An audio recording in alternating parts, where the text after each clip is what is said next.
Hello friend, welcome to Bajirao Reddy institute. Today analysis के आज के अंक में हम 27 जून 2024 के 3 प्रमुख समाचारों को बात करते हैं, जिसमें से 2 समाचार पॉलिटी एंड गवर्नेंस से ही है और उसमें भी संसदीय प्रणाली से जुड़ा हुआ है, क्योंकि 24 जून से संसद का नया सत्र शुरू हुआ है और कल जो है 26 तारीख को संसद के नए लोकसभा अध्यक्ष का चुनाव हुआ है। जो पहले लोकसभा अध्यक्ष रह चुके हैं उन्हीं का, श्री ओम बिरला जी का। और उसी दौरान ही जो है 2 चीज़ें जो है चर्चा में थी। एक तो लीडर ऑफ ऑपोजिशन का पद, यानी राहुल गांधी को 10 सालों बाद, यानी किसी भी राजनीतिक दल को 10 साल बाद उसको लीडर ऑफ ऑपोजिशन के रूप में उसके मेंबर को पद मिला है। और दूसरा था कि उसी सत्र के दौरान ही लोकसभा अध्यक्ष ने 1975 में लगाए गए आपातकाल को जो है उसको लेकर उल्लेख करके और उसमें जिन लोगों ने अपना संघर्ष किया था उनको 2 मिनट का मौन व्रत और श्रद्धांजलि दी थी और उसकी कह सकते हो कि संसद द्वारा एक प्रस्ताव पास करके उसकी भर्त्सना की थी। तो ऐसे में मामला दोनों है चर्चा में कि 1975 का आपातकाल और राष्ट्रीय आपातकाल को लेकर क्या संवैधानिक प्रावधान है उसको समझेंगे। लीडर ऑफ ऑपोजिशन या नेता प्रतिपक्ष का पद और उसकी भूमिका को समझेंगे संसदीय लोकतंत्र में या संसदीय प्रणाली में। और तीसरा है कि भारत का सबसे बड़ा तेंदुआ सफारी, लेपर्ड सफारी का जो है लेपर्ड सफारी जो है बन्नेरघट्टा बायोलॉजिकल पार्क, यानी आप उसको चिड़ियाघर ही बोलते हैं बायोलॉजिकल पार्क को, बेंगलुरु से 20 किलोमीटर दूर, 22 किलोमीटर दूर वहाँ पे स्थापित किया गया है। तो इन तीनों न्यूज़ को हम देखते हैं। ठीक है, पहला है, देखिए इंदिरा गांधी जी का उस समय जब पेपर था तो ये उन्होंने जब 1975 का आपातकाल लगाया था तो उस आपातकाल को लेके भारतीय संसदीय लोकतंत्र या संसदीय प्रणाली में अमूमन ये एक मान्यता बन गई है कि 1975 का आपातकाल एक काला अध्याय है। इसको लेकर राजनीतिक दलों को, यानी इवन दैट कांग्रेस के अपने लोग भी इसको लेकर बैकफुट पे रहते हैं, यानी किसी को ये कहने का वो नहीं है कि नहीं वो काला अध्याय नहीं था। ठीक है, कल लोकसभा अध्यक्ष ने अपने संसदीय पहले अपने दूसरे कार्यकाल के पहले उसमें प्रस्ताव में उन्होंने इसको लेकर जो है एक तरह से उसको याद किया है, क्योंकि 25 जून 1975 को ये लागू किया गया था। तो 25 जून और 26 जून से ये प्रभावी हुआ था। तो एक तरह से 49 साल पूरे हो रहे हैं और इस पूरे साल को एक तरह से 50वां साल माना जा रहा है। तो उसके संदर्भ में ये बातें कही गई है। आइए ज़रा सा समझते हैं। हम इसमें सिर्फ 75 का आपातकाल ही नहीं समझेंगे, हम राष्ट्रीय आपातकाल को लेकर संवैधानिक प्रावधान को भी संक्षेप में समझने की कोशिश करेंगे। ठीक है, तो चलिए देखिए, पृष्ठभूमि देखिए। 49 साल पहले 1975 में 25 जून को इंदिरा गांधी की अगुवाई वाली सरकार ने देश पर इमरजेंसी या आपातकाल थोपी थी। इस दौरान लोगों से उनके मौलिक अधिकार तक छीन लिए गए थे। हालांकि ये पहली बार नहीं था जब देश में राष्ट्रीय आपातकाल लगाया गया था। उसके पहले 2 बार और आपातकाल लगाया गया था, 1961 में 1961 और 1962 और 1971 में। लेकिन ये दोनों आपातकाल में उतनी बात नहीं होती, क्योंकि दोनों आपातकाल बाह्य आक्रमण के दौरान किया गया था और इसलिए उसको उतना ज़्यादा उसमें विरोध नहीं हुआ था।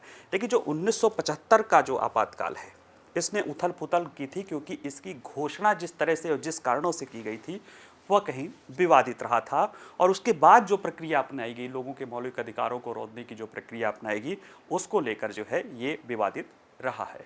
तो जरा सा हम समझ लेते हैं कि राष्ट्रीय आपातकाल कब और कैसे लगता है।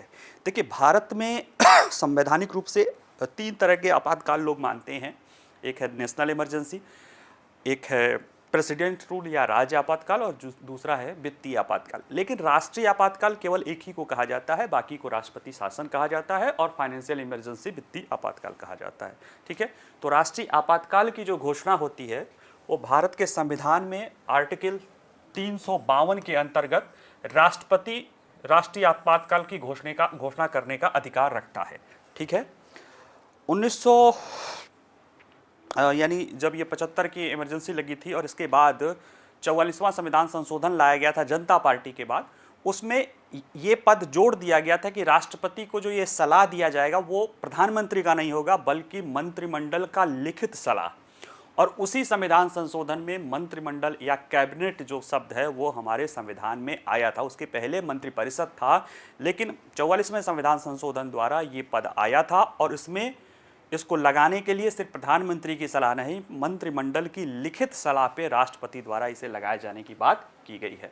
और ये घोषणा तब की जाती है जब राष्ट्रपति को लगता है कि भारत या उसके किसी हिस्से की सुरक्षा युद्ध, बाहरी आक्रमण या सशस्त्र विद्रोह, यह भी 44वें संविधान संशोधन द्वारा बदला गया था सशस्त्र विद्रोह, उसके पहले तक आंतरिक अशांति थी, जिसका हवाला देते हुए श्रीमती इंदिरा गांधी ने 1975 में इमरजेंसी लगाई थी। इसलिए एक तो लिखित मंत्रिमंडल की लिखित सलाह की बात कर दी थी और दूसरा 44वें संविधान संशोधन द्वारा आंतरिक अशांति की जगह सशस्त्र विद्रोह की बात इसमें की गई थी। यानी युद्ध, बाहरी आक्रमण या सशस्त्र विद्रोह से जब देश के किसी एक हिस्से, देश या देश के किसी हिस्से का पर खतरा मंडरा रहा हो, तो उस समय पूरे देश को कह सकते हो ना कि इमरजेंसी सिचुएशन में काम करने को लेकर राष्ट्रपति राष्ट्रीय आपातकाल मंत्रिमंडल के लिखित सलाह पर लगा सकते हैं। ऐसा संवैधानिक प्रावधान जो वर्तमान में है वो कहा गया है। ठीक है, देखिए क्या कहा गया है कि ऐसी घोषणा मंत्रिमंडल की लिखित सलाह पर ही की जा सकती है और इसके बाद जैसे उद्घोषणा होता है, संसद के प्रत्येक सदन की कुल सदस्य संख्या के बहुमत या उपस्थित और मतदान करने वाले सदस्यों के 2/3 बहुमत, जिसे हम विशेष बहुमत कहते हैं, उसके द्वारा पारित किया जाना जरूरी होता है। पहले साधारण बहुमत था, लेकिन 44वें संविधान संशोधन द्वारा इसे विशेष बहुमत कर दिया गया है। और जैसे इमरजेंसी आती है, अगर राष्ट्रपति मंत्रिमंडल लिखित सलाह देता है राष्ट्रपति को कि इमरजेंसी है, वो ग्राउंड होता है, उस ग्राउंड के आधार पर इमरजेंसी लाया जा सकता है। वो इमरजेंसी लाने के 1 महीने के अंदर, पहले 2 महीने था, बाद में 1 महीने के अंदर, तो जो अभी प्रावधान है 1 महीने के अंदर संसद के दोनों सदनों में अलग अलग विशेष बहुमत से पास किया जाना चाहिए। और अगर बाय द वे लोकसभा भंग हो गई हो, तो जब लोकसभा राज्यसभा द्वारा ये विशेष बहुमत से पारित किया जाना चाहिए, और चूंकि राज्यसभा कभी भंग नहीं होती है, वो परमानेंट सदन है, उसके द्वारा किया जाना चाहिए।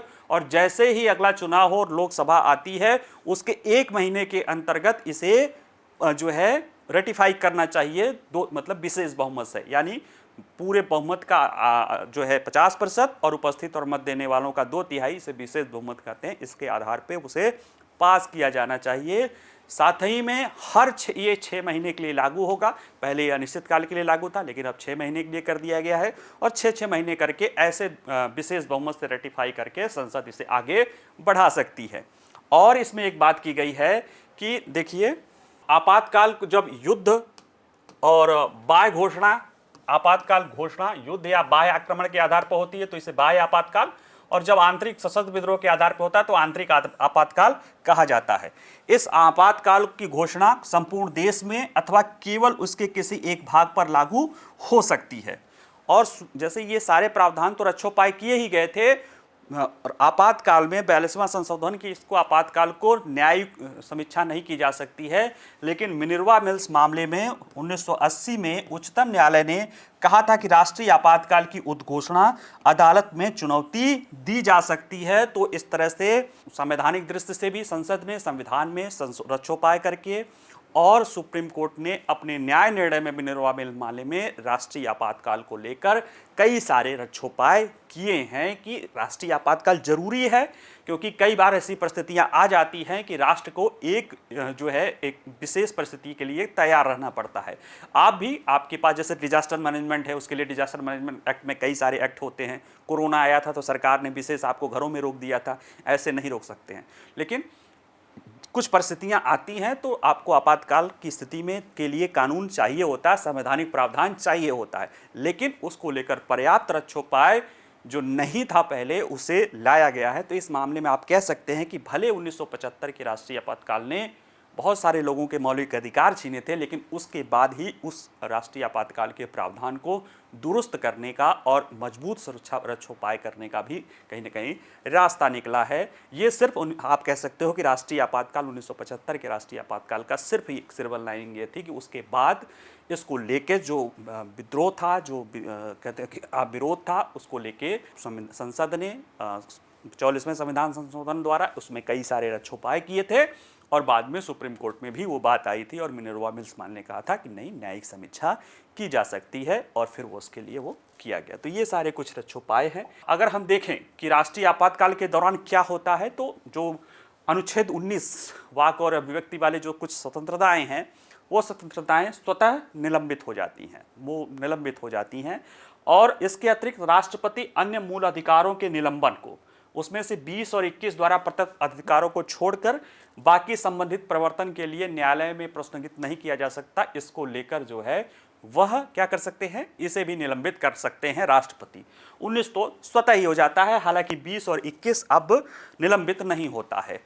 ठीक है, तो ये प्रावधान है। और अब तक 1962 में 3 बार लगाया जा चुका है राष्ट्रीय आपातकाल, 1962 में, 1971 में और 1975 में, कुल 3 बार आर्टिकल 352 के तहत राष्ट्रीय आपातकाल भारत में लगाया जा चुका है।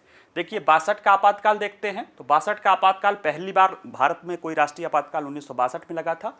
26 अक्टूबर 1962 से लेकर 10 जनवरी 1968 के बीच काफ़ी लंबा दौर रहा, और इस दौरान भारत और चीन का युद्ध चल रहा था। जवाहरलाल नेहरू जी उस समय उस वक्त के प्रधानमंत्री थे, और भारत की राष्ट्रीय सुरक्षा को बाह्य आक्रमण से खतरा था। इसको देखते हुए लाया गया था, इसलिए इस आपातकाल को लेकर कोई कह सकते हो कि विवाद और उस तरह की चीज़ें नहीं थी। इसी तरह से 1971 में दूसरा आपातकाल लगा था। ये आपातकाल लगा था जब भारत पाकिस्तान का युद्ध चल रहा था। ये आपातकाल 13 से 17 दिसंबर 1971 के बीच में रहा, और इस आपातकाल को भी ये बाह्य आक्रमण के खतरे को लेकर था, इसमें भी कोई समस्या नहीं हुई थी। जो तीसरा आपातकाल आया था 1975 का आपातकाल, ये लगा था 25 जून 1975 को, इंदिरा गांधी जी द्वारा रहते हुए ये घोषणा की गई थी, और यह चला था 21 मार्च 1977 तक, यानी लगभग आप कह सकते हो कि 22-23 महीने ये चला था। और इसके पीछे का कारण जो है देश में बताया गया था आंतरिक अस्थिरता, लेकिन जिस तरीके से इसे लगाया गया था उसको लेकर, इसी राष्ट्रीय आपातकाल को लेकर सारा विवाद हुआ था, और आज भी इसी राष्ट्रीय आपातकाल को लेकर जो है कहा माना जा रहा है, जो संसद में कहा गया कि इसी राष्ट्रीय आपातकाल की जो है कहीं न कहीं उसको भर्त्सना की गई थी, उसका विरोध किया गया था, और संसद ने कहा था कि इस तरह की चीज़ें नहीं होनी चाहिए। तो तीसरे आपातकाल पर क्यों इतना बवाल है, इसको जरा समझें। तो देखिए, तीसरे आपातकाल ने राजनीतिक दल अलोकतांत्रिक फैसला बताते हुए इंदिरा सरकार और कांग्रेस को घेरते रहते हैं, क्योंकि ये जिन परिस्थितियों में आपातकाल लागू करने की घोषणा की गई थी और जिस तरीके से प्रधानमंत्री इंदिरा गांधी ने इसकी जानकारी दी थी, उसे लेकर सवाल उठते हैं। इंदिरा सरकार के फैसले को तानाशाही बताते हुए विभिन्न संगठन इसके खिलाफ उतर आए थे, और कई सारे आंदोलन भी चले थे। तो जरा देखते हैं इसकी परिस्थितियां कैसी थी। तो दरअसल 1975 में आपातकाल लागू करने की घोषणा इलाहाबाद हाई कोर्ट के एक फैसले के बाद आया था। इस फैसले में इलाहाबाद हाई कोर्ट ने इंदिरा गांधी के निर्वाचन को चुनौती देने वाली याचिका को 12 जून 1975 पर फैसला सुनाया था। हाई कोर्ट ने तत्कालीन इंदिरा गांधी के जो कैंडिडेचर था, उसको रायबरेली से था मेरे ख्याल से, उसको रद्द कर दिया था, और इसके बाद ये भी कहा था, हाँ, रायबरेली से निर्वाचन को रद्द कर दिया था, और अगले 6 साल तक उन्हें चुनाव लड़ने पर रोक दिया था कि इन्होंने चुनाव में कुछ गलत साधनों का उपयोग किया है। और इस फैसले के विरुद्ध सरकार इंदिरा गांधी सुप्रीम कोर्ट में जाती है, और सुप्रीम कोर्ट ने भी इलाहाबाद के हाई कोर्ट के फैसले को बरकरार रखते हैं। उसके बाद इंदिरा गांधी, मतलब इनको पद से हटने के लिए, चूंकि ये पद पे थी, ये इनका चुनाव ही रद्द कर दिया गया। 6 साल के लिए लोग सुप्रीम कोर्ट ने भी लगा रखी थी, उसको फैसले को रेटिफाई कर दिया था। इसलिए विभिन्न राजनीतिक दलों ने इन्हें पद छोड़ने के लिए आंदोलन किया था, और उसी का आंतरिक अशांति का ग्राउंड बढ़ाते हुए इन्होंने आपातकाल की घोषणा कर दी थी। और ये चला कब तक? 18 जनवरी 1977 को इंदिरा गांधी ने स्वतः से कहा कि अब वो चुनाव कराना चाहती हैं। चुनाव होता है 16 मार्च से 20 मार्च के बीच में 1977 में। 21 मार्च 1977 को इस इमरजेंसी को वापस ले लिया जाता है, और इसे स्वतंत्र भारत के इतिहास में देखा जाए तो सबसे काला इतिहास ध्येय माना जाता है। इसकी बस एक ही सिल्वर लाइनिंग है कि इसके बाद लोगों के मौलिक अधिकारों को संरक्षित करने के लिए, संसदीय प्रणाली को बचाए रखने के लिए जो राष्ट्रीय आपातकाल में कई सारे रक्षोपाय किए गए थे, और न्यायपालिका के ने भी इस चीज़ को ध्यान में रखते हुए मिनर्वा मिल्समान में कहा था कि वो न्यायिक समीक्षा, राष्ट्रीय आपातकाल न्यायिक समीक्षा के दायरे में आता है। ठीक है, इससे ज़्यादा हमें इसमें कोई बहुत पढ़ने की ज़रूरत नहीं है। आइए अगला देखते हैं, लोकसभा में नेता प्रतिपक्ष का पद और उसकी भूमिका। देखिए, ये 3 लोकसभा के रूप में ये 3 आपको प्रोटोकॉल दिखेंगे। ये हमारे लोकसभा के अध्यक्ष हैं, सदन के पीठासीन अधिकारी। वैसे प्रोटोकॉल में भले प्रधानमंत्री इनसे पहले आते हों, लेकिन सदन में इनका ये सदन के मेन होते हैं। इसके बाद प्रधानमंत्री, लीडर ऑफ जो है सत्ता पक्ष के नेता पक्ष बोला जाता है, और इन्हें नेता प्रतिपक्ष बने हैं राहुल गांधी। ये चर्चा में इसलिए है क्योंकि पिछले 10 सालों में कोई नेता प्रतिपक्ष नहीं था। विपक्षी दल का सबसे बड़े विपक्षी दल के नेता के रूप में 2014 से 2019 के बीच में उस समय मल्लिकार्जुन खड़गे जी थे, जो आज राज्यसभा में नेता प्रतिपक्ष हैं और कांग्रेस के अध्यक्ष हैं। 19 से लेकर 24 तक अधीर रंजन जी थे। लेकिन इस बार कांग्रेस ने अपना जो है कांग्रेस के प्रदर्शन ऐसा रहा है कि उसे नेता प्रतिपक्ष का या लीडर ऑफ अपोजिशन जिसे बोलते हैं, उसका ऑफिशियली उसको पद दिया गया है और राहुल गांधी जी इसके बने हैं। तो आइए जरा सा देखते हैं क्या महत्व है, क्या भूमिका है, चर्चा में क्यों है, पहले देख लेते हैं। तो देखिए, 10 साल बाद लोकसभा में कोई नेता प्रतिपक्ष या लीडर ऑफ अपोजिशन होगा, क्योंकि कांग्रेस नेता राहुल गांधी यह भूमिका संभालेंगे। 2014 और 2019 में लोकसभा में दूसरी सबसे बड़ी पार्टी होने के बावजूद कांग्रेस इस पद का दावा नहीं कर सकती थी, क्योंकि निचले सदन की कुल सदस्य संख्या का 10% उसके पास नहीं था। यानी कुल सदस्य संख्या कितना है निचला सदन, यानी संसद का निचला सदन जिसे लोकसभा बोलते हैं, कितना है 543। यानी कि अगर आपको लीडर ऑफ अपोजिशन का पद चाहिए तो 54 के ज़्यादा ही होना चाहिए, यानी 55 अगर आपके पास सदस्य है तभी मिलना चाहिए, जो अब तक नहीं मिल पाया था। लेकिन इस बार उससे ज़्यादा है, इसलिए मिल गया है। तो देखिए, लोकसभा 10 वर्षों बाद मिला किसी को नेता प्रतिपक्ष का पद। 2014 के आम चुनाव में कांग्रेस अपने दल पे जो है उसने अपनी सत्ता को भी न गंवाया था, बल्कि उसकी सदस्य संख्या 44 सीटों तक हो गई थी, जिसके कारण उसकी संख्या अगर 55 से देखा जाए तो 11 कम होने के बाद उसके द्वारा मांग करने के बावजूद भी श्रीमती सुमित्रा महाजन, जो उस समय लोकसभा की अध्यक्ष थी, उन्होंने लीडर ऑफ अपोजिशन या नेता प्रतिपक्ष का पद कांग्रेस को नहीं दिया था। 2019 के चुनाव में भी कांग्रेस के हालांकि प्रदर्शन बेहतर हुआ है, लेकिन बहुत ज़्यादा नहीं हुआ था, सिर्फ 52 सीटों पर सिमट गई थी, जिसके कारण भी कांग्रेस नेता प्रतिपक्ष या लीडर ऑफ अपोजिशन का पद पाने में लोकसभा में विफल रही थी। लेकिन 2024 के जो चुनाव हुआ है, यानी 18वीं लोकसभा का जो चुनाव हुआ है या आम चुनाव हुआ है, उसमें कांग्रेस ने 99 सीटें जीती है और ये 55 से कहीं ज़्यादा है, जिसके कारण कांग्रेस के नेता राहुल गांधी को नेता प्रतिपक्ष का पद दिया गया है लोकसभा में। अब आज जरा समझ लेते हैं कि नेता का प्रतिपक्ष का पद क्या होता है। तो देखिए, नेता प्रतिपक्ष का पद कोई संवैधानिक पद नहीं है, यानी कॉन्स्टिट्यूशनल पद नहीं है, लेकिन हाँ स्टैच्यूटरी पद है, वैधानिक पद है, क्योंकि एक कानून है नेता प्रतिपक्ष के वेतन और भत्ते अधिनियम 1977, इसके द्वारा इस पद को मान्यता मिली है। यानी अगर कहीं प्री में कोई प्रश्न आ जाए कि संवैधानिक है, तो संवैधानिक नहीं है, हाँ, लेकिन वैधानिक या सांविधिक पद या स्टैच्यूटरी पद यह है, क्योंकि एक अधिनियम के संसद के एक अधिनियम के द्वारा इस पद को मान्यता मिली हुई है। और यह अधिनियम लोकसभा या राज्यसभा के उस सदस्य के रूप में परिभाषित करता है जो सरकार के विरोध में सबसे अधिक संख्या वाले दल का नेतृत्व करता है। इसको लेकर जैसे कई सारे विचारक हैं, जैसे पीडीटी आचार्य जैसे लोग कहते हैं कि वो 10% वाली सीमा सिर्फ विपक्षी दल, मान्यता प्राप्त विपक्षी दल की बात होती है, लीडर ऑफ अपोजिशन की बात नहीं होती है। लेकिन एक मान्यता ये चली आ रही थी कि 10% से कम जो लोग होते हैं उनके नेता को नेता प्रतिपक्ष नहीं कहा जाता, उनको विरोधी दल के सबसे नेता कहा जाता है। हालांकि अब सिर्फ इसी में लीडर ऑफ अपोजिशन की बात नहीं की जा रही है संवैधानिक, अब तो कई सारे नियुक्तियों के लिए जो संवैधानिक वैधानिक प्रावधान किए गए हैं, उसमें भी लीडर ऑफ अपोजिशन, लोकसभा के लीडर ऑफ अपोजिशन का जो है उसमें उल्लिखित है। तो अब ये वैधानिक पद तो है ही है, और ऐसे में हम इसको समझते हैं कि संसदीय प्रणाली में अगर देखा जाए, पहले ये देख लेते हैं इसके इतिहास, तो स्वतंत्रता नेता प्रतिपक्ष का पद स्वतंत्रता पूर्व से ही था, और इसकी मान्यता भारतीय संसदीय प्रणाली में इसको महत्व को देते हुई थी। आज़ादी के बाद भी नेता प्रतिपक्ष चलता रहा। पहले नेता प्रतिपक्ष डॉक्टर राम सुभाष सिंह थे, 1969 से 1971 तक इस पद पे रहे थे। और इस पद पे रहने वाले व्यक्ति को एक तरह से कैबिनेट के बराबर रैंक मिलता है। वरीयता क्रम जो होती है ऑफिशियल जो प्रोटोकॉल में, उसमें ये कैबिनेट मिनिस्टर के और बाकी कैबिनेट मिनिस्टर धारक जो पद धारक जितने लोग हैं उन्हीं के साथ इनको वरीयता मिली रहती है। संसदीय प्रणाली में नेता प्रतिपक्ष की भूमिका क्या होती है? तो देखिए, हमने जो संसदीय प्रणाली अपनाई है वो संसदीय प्रणाली हमने एक्चुअल में ब्रिटेन से अपनाई है। ब्रिटेन के संसदीय प्रणाली में एक होता है शैडो कैबिनेट या छाया मंत्रिपरिषद या मंत्रिमंडल।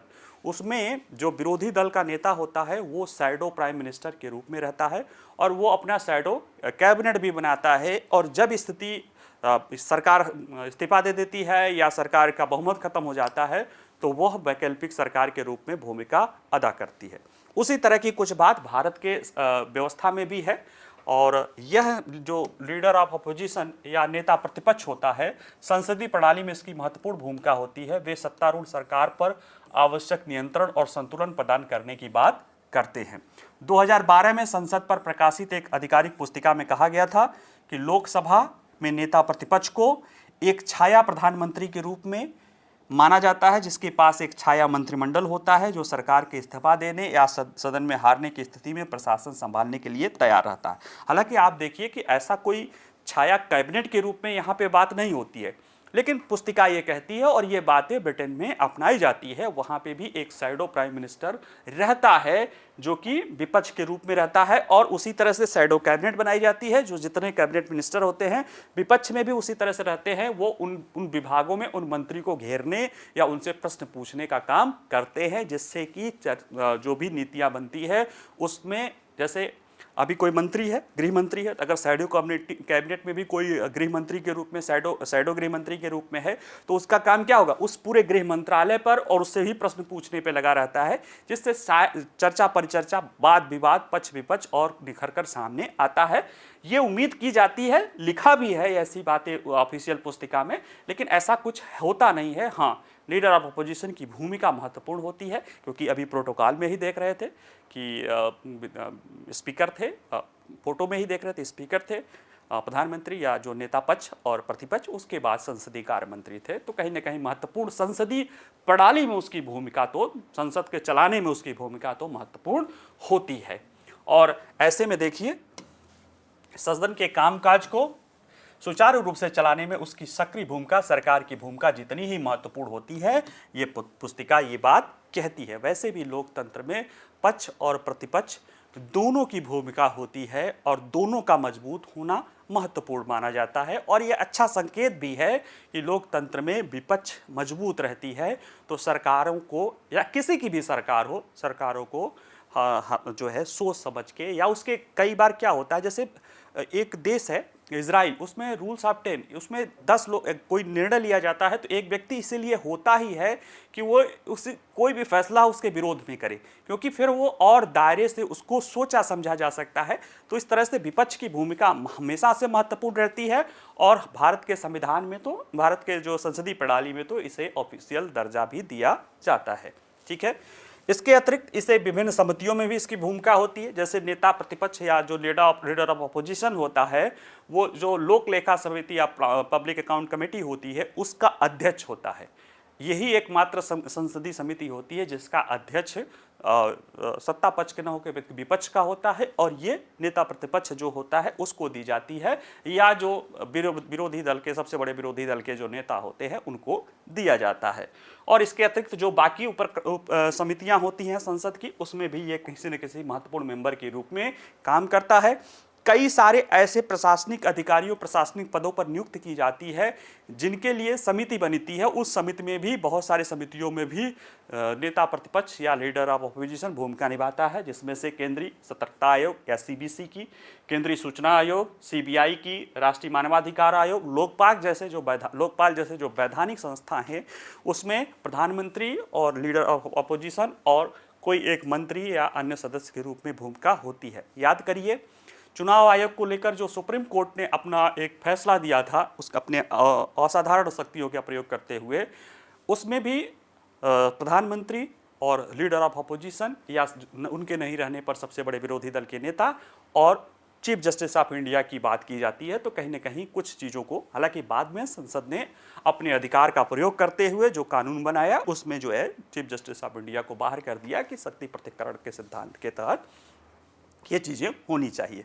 ठीक है, तो ये सारे अधिकार उनको मिले हुए हैं, ये सारी भूमिका है, और उम्मीद करेंगे कि नेता पक्ष और प्रतिपक्ष दोनों लोग मिलके संसद को और स्पीकर के साथ मिलके संसद की कार्रवाई को बेहतर तरीके से आगे चलाएंगे, क्योंकि वो संसद ही है जो भारत के, आप कह सकते हो कि वैचारिक विविधता को उसमें समावित किया जाता है, और देश की जो जन चेतना है, की जो राष्ट्रीय चेतना है, वो वहाँ से आगे बढ़ती है या दिखाई देती है। ठीक है, बाकी सारी भूमिका तो होती ही होती है, लेकिन वो भी उसकी महत्वपूर्ण भूमिका होती है। तीसरा है बानरघट्टा जैविक उद्यान या बानरघट्टा बायोलॉजिकल पार्क, BBP बोलते हैं इसको। इसमें भारत का सबसे बड़ा तेंदुआ सफारी या लेपर्ड जो है सफारी का उद्घाटन कल किया गया है कर्नाटक सरकार द्वारा। ठीक है, और ये देखा जाए तो दक्षिण भारत का पहला तेंदुआ सफारी है और भारत का तीसरा है, लेकिन वैसे बात साइज वाइज भी देखा जाए तो भारत का सबसे बड़ा इसे तेंदुआ सफारी माना जा रहा है। तो आइए ज़रा इसको देख लेते हैं क्या है, सिंपल सा ही प्री का मैटर है, फिर भी देख लेते हैं। देखिए, दक्षिण भारत की पहली और भारत की सबसे बड़ी और तीसरी तेंदुआ सफारी का उद्घाटन 26 जून को कर्नाटक के पर्यावरण मंत्री ने बेंगलुरु से बाहरी इलाके में लगभग 22 किलोमीटर दूर बनेरघट्टा जैविक उद्यान या बनेरघट्टा बायोलॉजिकल पार्क या BBP में किया है। और केंद्रीय चिड़ियाघर प्राधिकरण का जो निर्देश है उसके अनुसार सफारी के लिए 20 हेक्टेयर क्षेत्र का जो है कम से कम सीमांकन और बाड़बंदी की जानी चाहिए, और सफारी के लिए खुले वन क्षेत्र में यहाँ पे 8 तेंदुए छोड़े जाएंगे जिसको लोग देख सकते हैं। ठीक है, वहाँ पे बाघ सफारी और इस तरह की सफारी हो भी रही है। ठीक है, आइए ज़रा समझते हैं कि बनेरघट्टा जैविक उद्यान में तेंदुए की सफारी क्यों बनाई गई है। क्योंकि बनेरघट्टा में स्वतंत्र रूप से विचरण करने वाले तेंदुए की अच्छी आबादी रहती है, ऐसे में इन पर प्रकाश डालना महत्वपूर्ण हो जाता है। जो एक बनेरघट्टा ये बायोलॉजिकल पार्क है, एक बनेरघट्टा जो है राष्ट्रीय उद्यान भी है, नेशनल पार्क भी है। नेशनल पार्क और बायोलॉजिकल पार्क में थोड़ा अंतर है। नेशनल पार्क जो है इन सीटू कंजर्वेशन पे होता है, यानी कि वो जंगल को ही प्रोटेक्ट कर दिया जाता है, और जो बायोलॉजिकल पार्क होता है वो एक्स सीटू की अवधारणा होती है, जिसे आप मान लो आपको वो कहते हो चिड़ियाघर जिसे लोग कहते थे, अब उसको बायोलॉजिकल पार्क ज़्यादातर जगह नाम दिया जा रहा है। तो उसको एक्स-सीटू है, यानी कि वहाँ पे किसी दूसरे जगह से जानवरों को लाके या जिन चीज़ों को प्रोटेक्ट करना होता है वहाँ पे एक कंजर्वेटिव माहौल में प्रोटेक्ट किया जाता है, ताकि उसका पारिस्थितिकी दृष्टि से, मनोरंजन की दृष्टि से उसको लोगों तक उसकी पहुँच बनाई जा सके। जैसे यहाँ पे क्यों किया गया, क्योंकि इनकी अच्छी खासी आबादी है। और जो बनेरघट्टा है बनेरुघट्टा, वो शुष्क पर्णपाती और झाड़ीदार जंगल वनों से घिरा है। ऐसा क्षेत्र तेंदुओं के लिए एक आदर्श स्थल माना जाता है, और यहाँ पे तेंदुओं की आबादी भी बहुत अच्छी खासी है, क्योंकि कई सारे तेंदुए के बच्चे जिन्हें कभी मानव वन संघर्ष में या किसी खेत में, जंगलों में, या आप जंगलों में नहीं, जैसे किसी गन्ने के खेत में या धान आदि के खेतों में बच्चे छूट जाते हैं, तो वैसे बच्चे फिर जंगल में वापस नहीं जाते हैं, तो उन्हें यहाँ पे प्रोटेक्ट किया जा रहा है, और उस तरह के तेंदुओं को इसमें रखा जाएगा, सफारी कराई जाएगी। इसका उद्देश्य ये है कि लोग उसको जाने, तेंदुओं को जाने, तेंदुओं को समझें, उनसे सीखें। इससे क्या होगा कि भविष्य में जो मानव वन्यजीव संघर्ष हो रहा है उसको कम करने की मदद मिल सकती है, ऐसे उद्देश्य से इसे लाया गया है। जरा सा बनेरघट्टा जैविक उद्यान की बात कर दें तो देखिए, इसे लोकप्रिय रूप से BBP भी कहा जाता है। बनेरघट्टा राष्ट्रीय उद्यान का एक अभिन्न अंग है, और वर्ष 2002 के दौरान स्वतंत्र प्रतिष्ठान के रूप में इसको किया गया था। इसकी स्थापना पारिस्थितिकी मनोरंजन, पारिस्थितिकी पर्यटन और संरक्षण की बढ़ती मांग को पूरा करने के लिए किया गया था। पहले ये 545 हेक्टेयर में था, बाद में इसे बढ़ा के 731 हेक्टेयर तक बढ़ा दिया गया है, और इसमें एक्स-सीटू कंजर्वेशन करने की बात की जाती है। तो बनेरघट्टा राष्ट्रीय उद्यान के एक अंग के रूप में बनेरघट्टा बायोलॉजिकल पार्क की स्थापना की गई थी, जो कर्नाटक में बेंगलुरु के 22 किलोमीटर दूर ये स्थापित है, और वहाँ पे देश का सबसे बड़ा तेंदुआ सफारी बनाया जा रहा है, और दक्षिण भारत का पहला तेंदुआ सफारी वहाँ पे संचालित, उसका उद्घाटन कल किया गया था। ठीक है, तो हमारी आज के जो भी अंक है जो उसमें वो इतना ही था। बाकी इसको पढ़िएगा। इससे जुड़े हुए प्रश्न आपको हमारे वेबसाइट पे जो है मिल जाएंगे, वहाँ पे जाके देख सकते हैं।